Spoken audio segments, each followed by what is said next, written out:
大家身體健康啦，事事順利啦。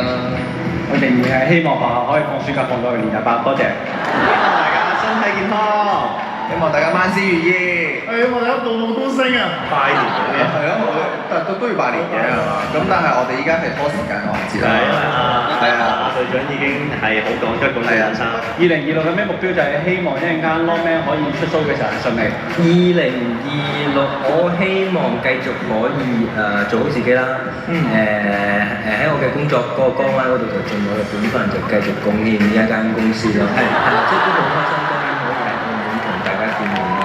咁好多嘅公司俾到呢個機會，我覺得而家呢一班新嘅景象，其實我都真係好開心好滿足。咁我希望可以繼續。我覺得你講得好好啊！你可唔可以同我陣間做好完你再講多一次？新一年希望嚟緊唔會發生啲咩事啊！你唔會再打錯字咯。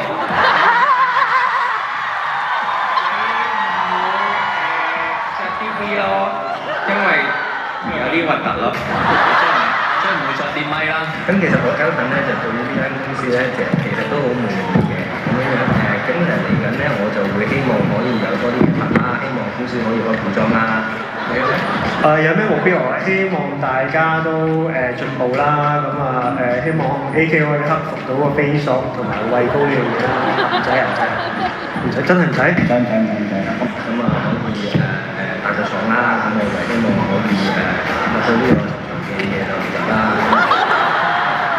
然後就差唔多啦，到繼續跳舞啦。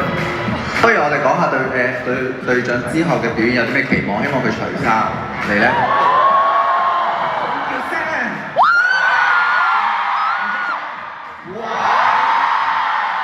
而家呢個頭再鏟聲啲，已經好聲㗎咯，再彈翻，再由頭嚟過。咁我哋睇下佢換衫嘅時候會唔會鏟聲個頭啦？